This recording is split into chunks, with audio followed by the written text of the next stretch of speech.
ترجمہ آپ کے سامنے رکھا گیا۔ تمام تعلیم خالق کائنات کے لیے ہے جو سزاوار ہے۔ ساری کائنات اسی کی عبادت ریاضت کرتی ہے، اسے اپنا خالق اور مالک مانتی ہے اور ماننا بھی چاہیے۔ تمام مخلوق کا پالنہار، ساری کائنات کے ذرے ذرے پر نظر رکھنے والا اللہ رب العزت ہے۔ اس کی عطا سے دنیا میں پیغمبر اسلام بندوں کی رہنمائی کے لیے، بندوں کو اہدنا الصراط المستقیم کا راستہ دکھانے کے لیے، بندوں تک اللہ کا پیغام پہنچانے کے لیے اللہ نے اپنے پیغمبروں کی ایک لمبی فہرست، کم و بیش 1,24,000 پیغمبر دنیا میں بھیجا۔ معزز سامعین، بزرگ و عزیز دوستو، اللہ رب العزت کا ہم پر بڑا احسان ہے کہ دنیا میں مخلوق کے خداوندی بے شمار ہے۔ جانور ہیں، پرندے ہیں، چوپائے ہیں، سمندر کے جانور ہیں، زمین پہ رہنے والے کیڑے ہیں، بہت سارے جانور ہیں، مگر اللہ تعالیٰ ہم کو اور آپ کو انسان بنایا، پھر انسانوں نے بھی بے شمار دنیا میں بسنے والے، کوئی کسی کو ماننے والا، کوئی کسی کو ماننے والا، شیطان کے بہکاوے میں آ کر اللہ کو بھول گئے، کوئی کسی کے پیچھے، کوئی کسی کے پیچھے اپنا خدا کہتے پھر رہا ہے، مگر اللہ کا بڑا فضل و کرم ہے، اللہ نے ہمیں مسلمان بنایا۔ بعض سامعین، مسلمانوں نے بھی بے شمار خانہ کعبہ کو اللہ کا گھر بولنے والے، نبیوں کو تسلیم کرنے والے بھی بے شمار دنیا میں پیدا ہوئے اور ہوتے رہیں گے۔ کوئی عیسیٰ کو لے کے چلا، کوئی داؤد کو لے کے چلا، کوئی موسیٰ کو لے کے چلا، مگر بعض سامعین، اللہ کا بڑا فضل و کرم ہے، ہمارا آدم علیہ السلام سے لے کر کم و بیش 1,24,000 پیغمبر، جس میں عیسیٰ، موسیٰ، داؤد، ہارون، یہ تمام پیغمبر شامل ہیں، اور ختم المرسلین تک ہم سب کو مانتے بھی ہیں۔ اور آخری نبی حضرت محمد مصطفیٰ صلی اللہ علیہ وسلم نے جس طریقے سے ہمیں اسلام پہنچایا، وہ اسلام کے ماننے والے ہم مسلمان ہیں۔ معزز سامعین، پھر مسلمانوں میں کوئی اسلام کے نام پر، کوئی عمل کے نام پر، کوئی تصوف کے نام پر، کوئی کچھ ایک سبجیکٹ کے لے کر اپنا فرقہ بنا دیا، لیکن اللہ کا بڑا فضل و کرم ہے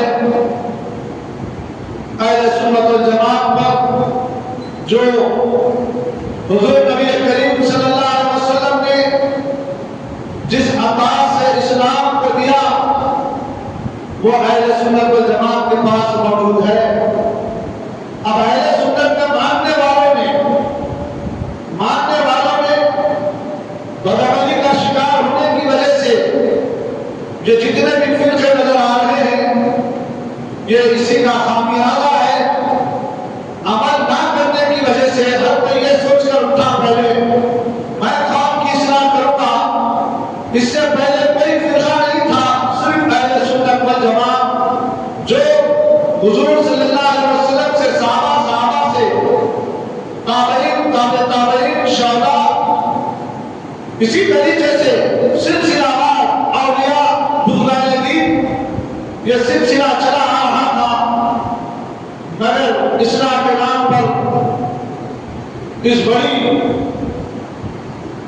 تحریک، اس بڑے جماعت اہل سنت والجماعت میں جو کمزوریاں پیدا ہو گئی تھی، کسی نے دیکھا بے عمل ہو گئے ہیں، عمل کے نام پر تحریک بنائی، تنظیم بنائی، فرقے بنائے، مگر جب ان کی میجورٹی بڑھ گئی تو انانیت میں آ کر اہل سنت سے ہی اپنے رشتوں کو، ناموں کو توڑنے لگے، اس طریقے سے کہ کسی نے کہہ دیا کہ رسول اللہ صلی اللہ علیہ وسلم بشر ہیں، صرف بشر۔ اہل سنت والجماعت جو صحابہ والی جماعت، تابعین والی جماعت، تبع تابعین والی جماعت، بزرگان دین والی جماعت، اولیاء والی جماعت نے کہا بشر ہے، مگر نورانی بشر ہے۔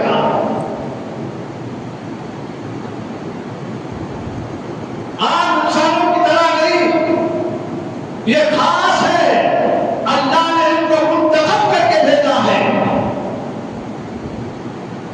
ساری کائنات کی اصلاح کے لیے بھیجا ہے،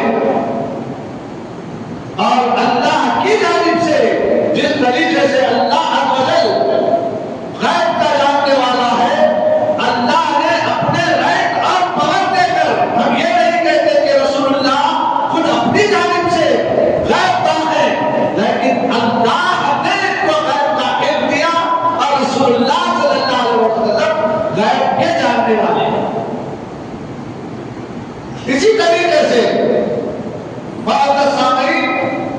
صحابہ کی جماعت ہے، حضور صلی اللہ علیہ وسلم نے جس طریقے سے صحابہ کی ترتیب رکھی ہے، اہل سنت والجماعت یہ واحد جماعت ہے جو صحابہ کی ترتیب کو بھی حضور صلی اللہ علیہ وسلم کے جس طریقے سے رکھے ہوئے نظام کو مانتی اور جانتی ہے، اسی طریقے کو اہل سنت والجماعت اسلام کے ماننے والے کہلاتی ہے، اور اس طریقے سے ہٹ گیا تو یہاں پر تضاد، فساد، جماعتیں، تنظیمیں بن گئی۔ کسی نے کہا کہ حدیث سب سے اول تو یہ کہے شیعہ بن گئے، رافضی بن گئے۔ کسی نے کہا کہ صحابہ کوئی جماعت ہی نہیں، تو اس میں ہر قسم کے فرقے وجود میں آتے گئے۔ کسی نے اولیاء کا انکار کیا، کسی نے نبیوں کا بھی انکار کیا۔ ہم تو یہ نہیں کہ ہر حال میں حالات کو دیکھ کر کسی بڑے اسلامک مفکر کی اولادوں میں سے ایک اولاد نے میڈیا پہ گھمسان رہا، اس نے اللہ ہے اس نے کا دعویٰ کر دیا۔ لوگوں نے پوچھا کیسا نہیں ہے، تو اس نے کہا اللہ ہوتا تو افغانستان میں ضعیفوں پہ بمباری نہیں ہوتی، افغانستان میں بچوں پہ بمباری نہیں ہوتی، مسجد اقصی کے اندر یہود و نصارا نہ گھستے۔ اس کا نظریہ یہ رہا تو اس کو مسلمانوں نے دائرہ اسلام سے خارج کر دیا۔ اور شریعت کو، طریقت کو، حقیقت کو اپنے دماغ سے مت توڑو، شریعت کے دائرے میں آ جاؤ، پھر دماغ چلاؤ، حقیقت کے دائرے میں آ جاؤ، پھر دماغ چلاؤ، تو پھر آپ کو اہدنا الصراط المستقیم مل سکتا ہے۔ اگر آپ شریعت کو اپنی ترازو سے تولیں گے، شریعت کی ترازو میں بیٹھو، شریعت کو اپنی ترازو میں مت تولو۔ جتنے بھی ایسا کرنے کی کوشش کی، بڑی جماعت ہونے کے باوجود، بڑے طریقے پہ رہنے کے باوجود، مولانا کہلانے کے باوجود، مبتدی کہلانے کے باوجود، اس کے گروپ میں ذہن رہے، اس کے گروپ میں تقویٰ شیعہ کہلانے کے باوجود چھوٹی چھوٹی غلطیاں کر کر اللہ کی بارگاہ میں منہ دکھانا ہے، یہ نہیں سوچا، بلکہ اپنے علم کے بھرے پر، اپنی عبادت کے بھرے پر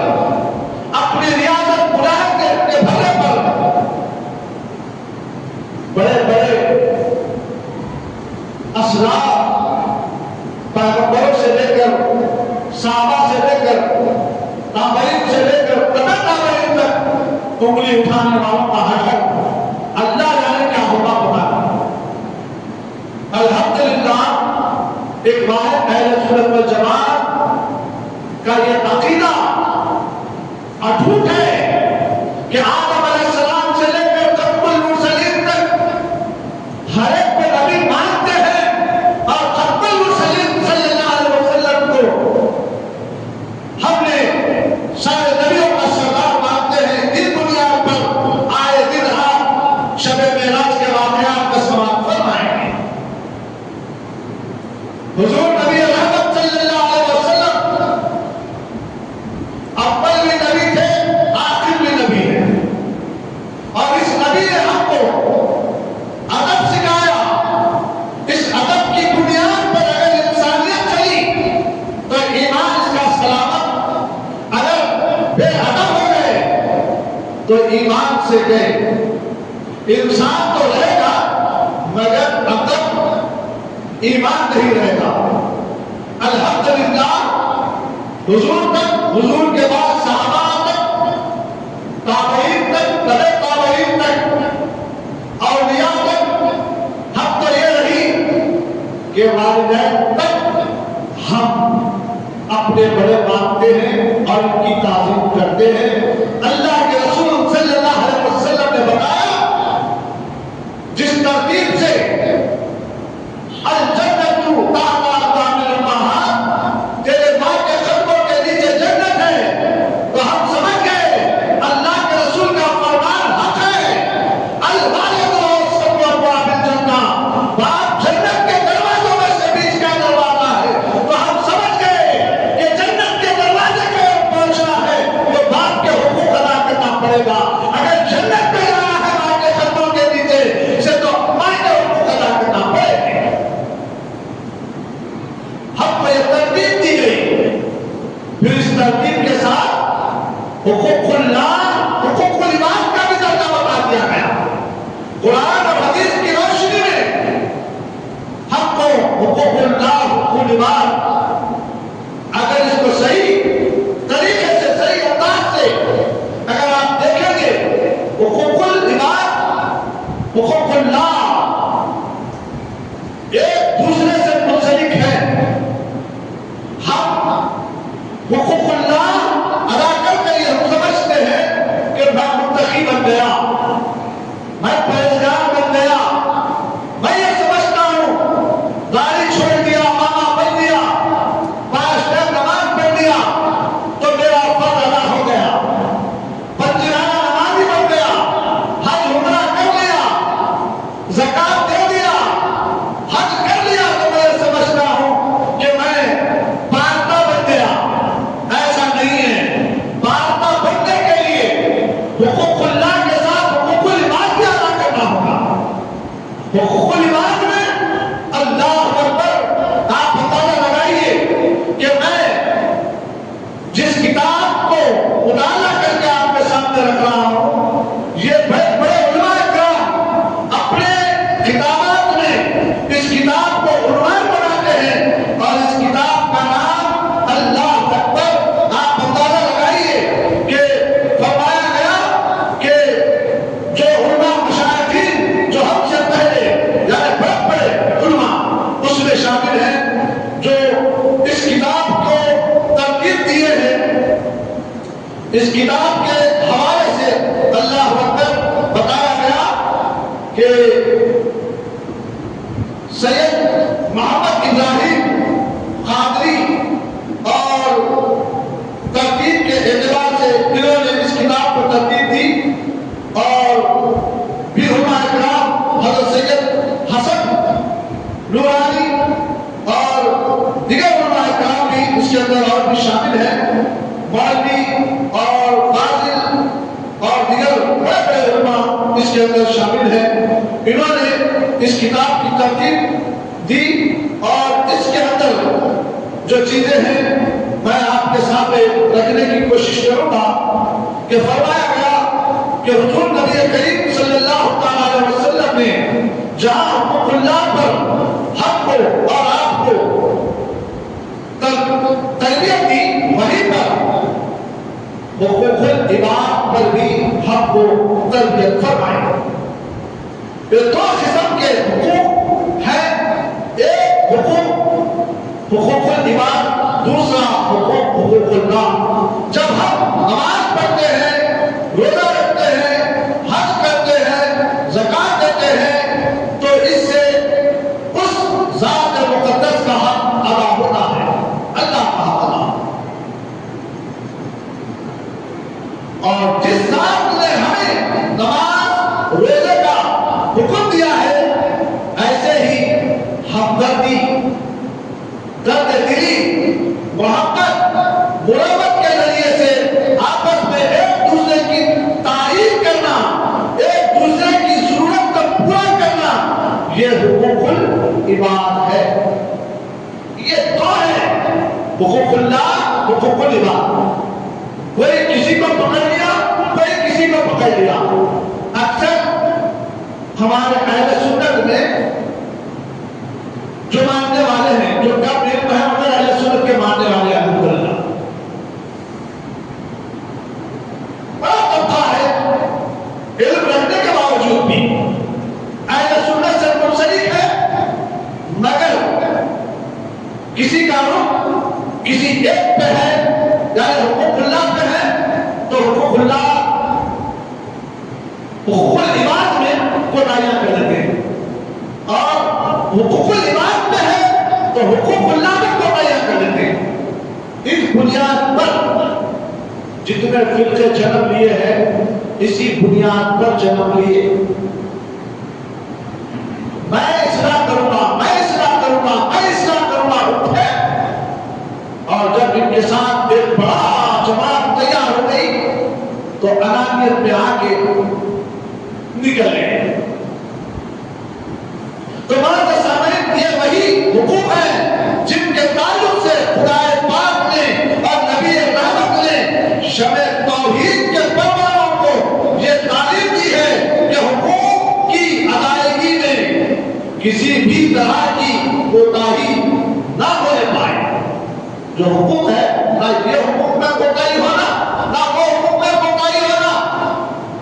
اگر کوئی بھی آپ دیکھیں گے صحابی اگر بنے ہیں تو وہ دو رخ پر ان کی نظر تھی اور عمل بھی کرتے تھے. کئی صحابہ ایسے تھے حقوق اللہ اور حقوق العباد میں دیکھیں گے. جب اللہ کے رسول صلی اللہ علیہ وسلم نے اسلام کی دعوت دی تو اسلام قبول کرنے کے بعد لڑکا قبول کر لیا اسلام تو ماں باپ قبول نہیں کرے اسلام. صحابہ نمانی نے بتا رہا تو کیا کرتے تھے؟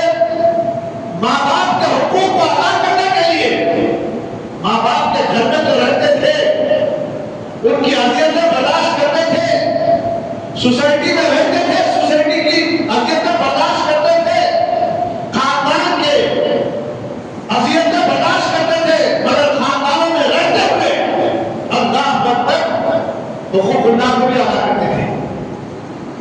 جس میں سے آپ دیکھیں گے حضرت بلال کے تذکرے ہیں، حضرت ابو ہریرہ رضی اللہ تعالیٰ کے تذکرے ہیں، خود بابو انبیاء سیدنا ابو بکر صدیق رضی اللہ تعالیٰ کے تذکرے. اسلام ماں باپ نہیں لائے، یہ لوگ اسلام لائے، مگر ادھر دین کے حقوق بھی ادا کرتے تھے، پھر ادھر جا کے ماں باپ کے حقوق بھی ادا کرتے تھے. اب اسلام کے ماننے والوں کو چاہیے کہ دیکھیں اسلام کس کی تعلیم دیتا ہے. اسلام نہ ماں باپ کے حقوق کو چھوڑنے کی تعلیم دیتا ہے، نہ اللہ کے حقوق کو چھوڑنے کی تعلیم دیتا ہے. اور ہم اور آپ ایک حقوق پکڑ لیے تو دوسرے حقوق کو چھوڑتے نظر آتے ہیں. معزز سامعین، اللہ کے اگر چاہتے بندہ بننا چاہتے ہو، اللہ کا خلق حاصل کرنا چاہتے ہو، اللہ سے اپنے رشتے کو پختہ کرنا چاہتے ہو، بندے اور اللہ کے بیچ میں ربط کو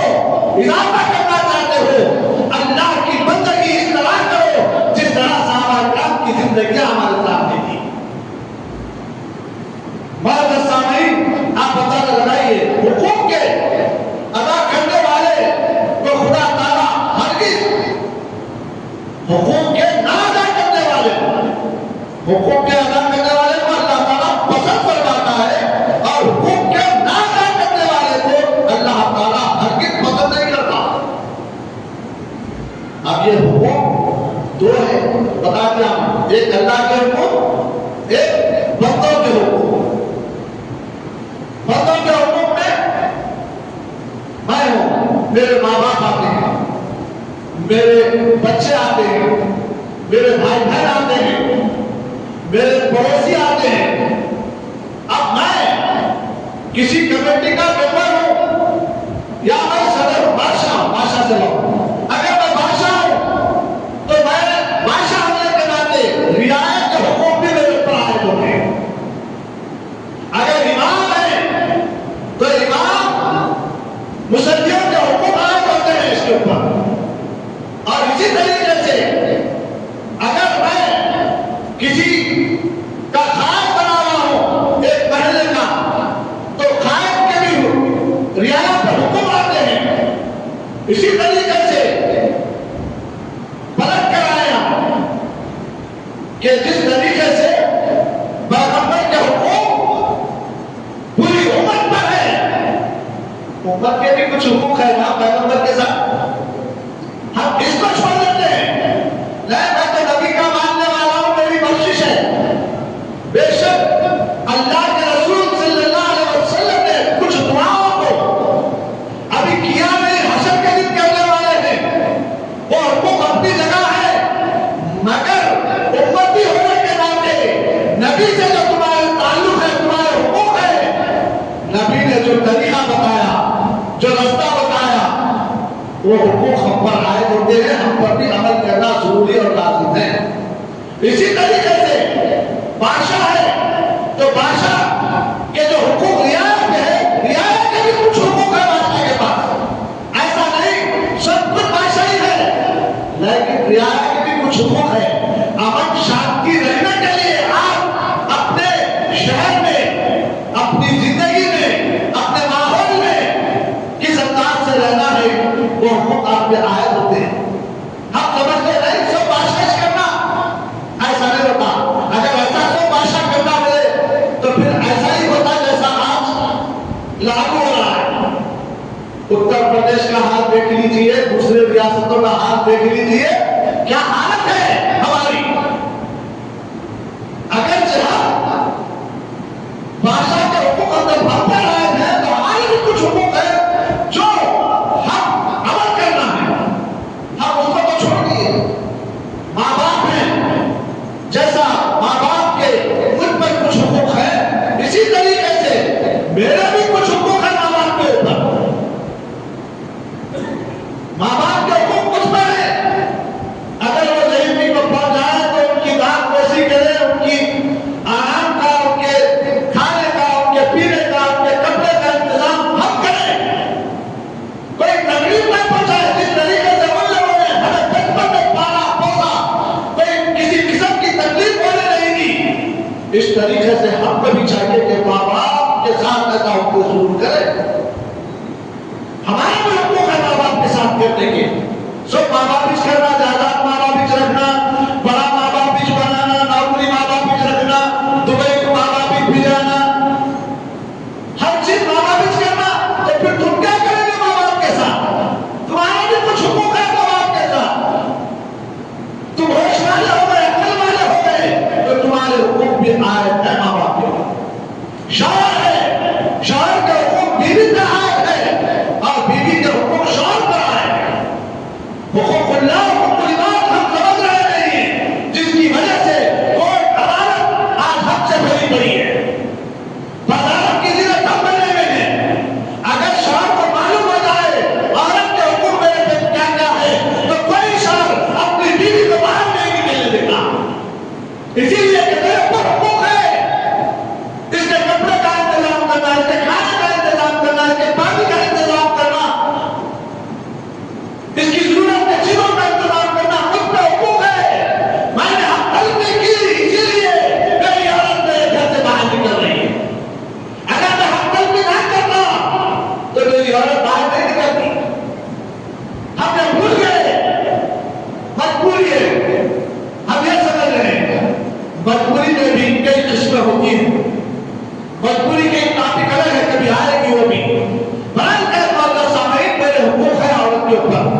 انتظام کیا جائے گا۔ عورت کے حقوق مرد پر بھی ہے اور مرد کے حقوق عورت پر ہے۔ جب عورت گھر میں رہے تو پورے گھر کے انتظام کو سنبھالے، گھر میں امن و امان بنا کے رکھے، گھر کو رشک جنت بنا کے رکھے، یہ عورت کا کام ہے گھر کے اندر۔ بچوں کے ساتھ، اپنے ساس سسرے کے ساتھ، اپنے نندوں کے ساتھ، اپنے دیوروں کے ساتھ کس انداز سے رہنا ہے، گھر کو رشک جنت بنا کے رکھنا ہے۔ چھوٹی چھوٹی بات پر لفڑے لڑائی جھگڑے اب وہ تمام چیزیں کھل کر میں سامنے رکھوں گا، بلکہ عورت کو بھی چاہیے کہ گھر کے باہر کو رشک جنت بنانے، یہ حقوق ہے ہمارے۔ معزز سامعین، اسی طریقے سے ایک امام ہے تو مصلیوں پہ حقوق ہے کہ ان کو بتائے، اچھی اور بری چیز کی تمیز کرائے، اخلاق کیا ہے بد اخلاقی کیا ہے بتائے، نبی کا طریقہ بتائے، اللہ کے احکامات بتائے۔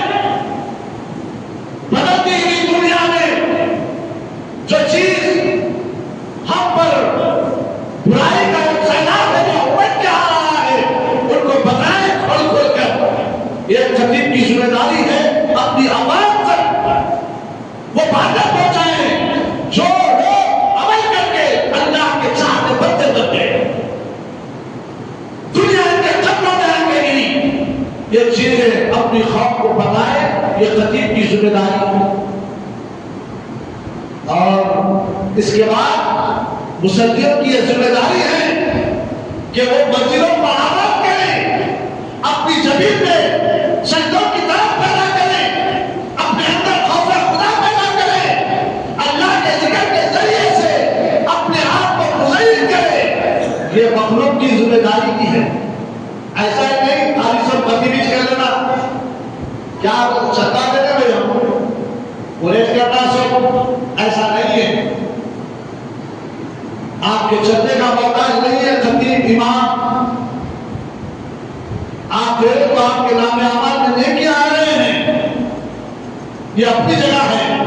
معزز سامعین، بعض جگہ ایسا بھی ہوتا ہے کہ کئی خطیب کے حقوق جو اوپر بیٹھے ہوئے وہ مار لیتے ہیں، کئی متولی، کئی کمیٹی، کئی کچھ برائے کر امام اور خطیب کے حقوق کی حاصل بھی کی جاتی ہے، اس کو بولنے دیا نہیں جاتا۔ تم اتنے دائرے میں بولنا، اس سے آگے بولی میں تو کل اگلے جمعے سے آنے نہیں۔ یہ تک ہوتا ہے معاشرہ۔ اللہ کا بڑا فضل و کرم ہے، آج حیدرآباد کی سرزمین پر کچھ مساجدوں میں پورا کھل کے بولنے کی اجازت ہے، جس کی وجہ سے کچھ ایمان ہمارے اندر ہے۔ اگر ہم کسی تنظیم کے خلاف، کسی تحریک کے خلاف، کسی سیاست کے خلاف اگر بول رہے ہیں عالم دین، تو دوسرے جمعے میں اسٹیج پہ رہ دیتا، یہ ذمہ داری تھی اس کی، اس کا بولا یہ نہیں سمجھا جا رہا ہے، یہ تو میری بے عزتی کر دیا، میرے کو فلاں کر دیا،